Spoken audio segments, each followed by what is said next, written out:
السلام علیکم ورحمۃ اللہ وبرکاتہ۔ الحمدللہ والصلاۃ والسلام علی رسول اللہ، اما بعد۔ اعوذ باللہ السمیع العلیم من الشیطان الرجیم، من ہمزہ ونفخہ ونفثہ۔ رسول اللہ صلی اللہ علیہ وسلم نے صبح و شام کے جو اذکار بتائے ہیں، ان میں ایک ذکر ایسا ہے کہ جس کو رسول اللہ صلی اللہ علیہ وسلم نے سید الاستغفار، تمام مغفرت کی، استغفار کی دعاؤں، تمام استغفار کے کلمات کا جس کو سردار جو ہے اس کو قرار دیا ہے۔ صحیح بخاری میں یہ ذکر موجود ہے۔ صحیح بخاری میں یہ 6306 نمبر پہ اور 6323 نمبر پہ موجود ہے۔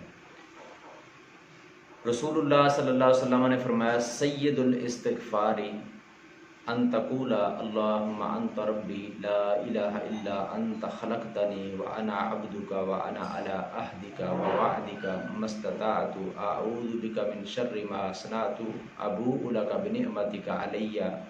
وابوء بذنبی فاغفر لی فانہ لا یغفر الذنوب الا انت۔ رسول اللہ صلی اللہ علیہ وسلم نے فرمایا کہ سید الاستغفار، استغفار کے کلمات کا سردار، سید الاستغفار یہ ہے، ان تقول کہ تو یہ کہے، اللہم انت ربی، اے اللہ تو میرا رب ہے، لا الہ الا انت، تیرے سوا کوئی معبود برحق نہیں، خلقتنی، تو نے مجھے پیدا کیا ہے، وانا عبدک، اور میں تیرا ہی بندہ ہوں،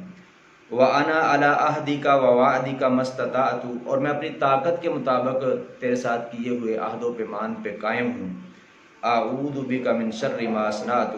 اور میں تیری پناہ چاہتا ہوں ان بری شرارتوں سے، برائیوں سے جو میں نے کی ہیں، یعنی ان پر عذاب ملنے سے میں تیری پناہ میں آتا ہوں۔ ابوء لک بنعمتک علی، مجھ پر جو تیری نعمتیں ہیں میں اس کا اقرار کرتا ہوں، وابوء بذنبی، اور میں اپنے گناہوں کا بھی اقرار کرتا ہوں، فاغفر لی، پس تو مجھے معاف کر دے، انہ لا یغفر الذنوب الا انت، کیونکہ بے شک تیرے علاوہ گناہوں کو معاف کرنے والا کوئی نہیں ہے۔ رسول اللہ صلی اللہ علیہ وسلم نے فرمایا، ومن قالها من النہار موقنا بها، جو بندہ یقین کامل کے ساتھ صبح کے وقت اس کو پڑھ لے، فمات من یومہ قبل ان یمسی، تو اس دن وہ مر جائے شام ہونے سے پہلے پہلے، فہو من اہل الجنت، تو وہ جنت والوں میں سے ہے۔ اور رسول اللہ صلی اللہ علیہ وسلم نے فرمایا، ومن قالها من اللیل، جو اس کو شام کے وقت پڑھ لے، رات کو پڑھ لے، وہو موقن بها، اس کے ساتھ وہ یقین کامل رکھنے والا ہے، تو فمات قبل ان یصبح، صبح ہونے سے پہلے پہلے وہ مر جائے، فہو من اہل الجنت، تو وہ جنت والوں میں سے ہے۔ رسول اللہ صلی اللہ علیہ وسلم نے یہ گارنٹی دی ہے۔ تو اس دعا کو،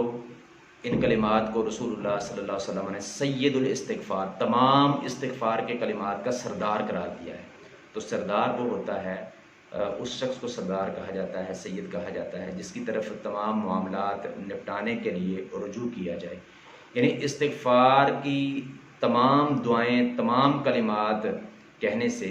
یہ سب سے زیادہ افضل اور بہتر ہے کہ بندہ اس دعا کے ساتھ اللہ رب العالمین سے اپنے گناہوں کی معافی مانگے، استغفار طلب کرے۔ تو اس میں اللہ تبارک و تعالیٰ کی بندہ بڑائی بیان کرتا ہے، اللہ تبارک و تعالیٰ کی شہنشاہی، الوہیت کو بیان کرتا ہے، اور اپنی حقارت کو بیان کرتا ہے، اپنی انتہائی عاجزی اور انکساری کو بیان کرتا ہے، اور یہی بات اللہ تبارک و تعالیٰ کو سب سے زیادہ پسند ہے۔ اللہ رب العالمین سے دعا ہے شرح صدر سے کتاب و سنت کے مطابق کتاب و سنت کو سمجھنے، عمل کرنے اور اس کا پرچار کرنے کی توفیق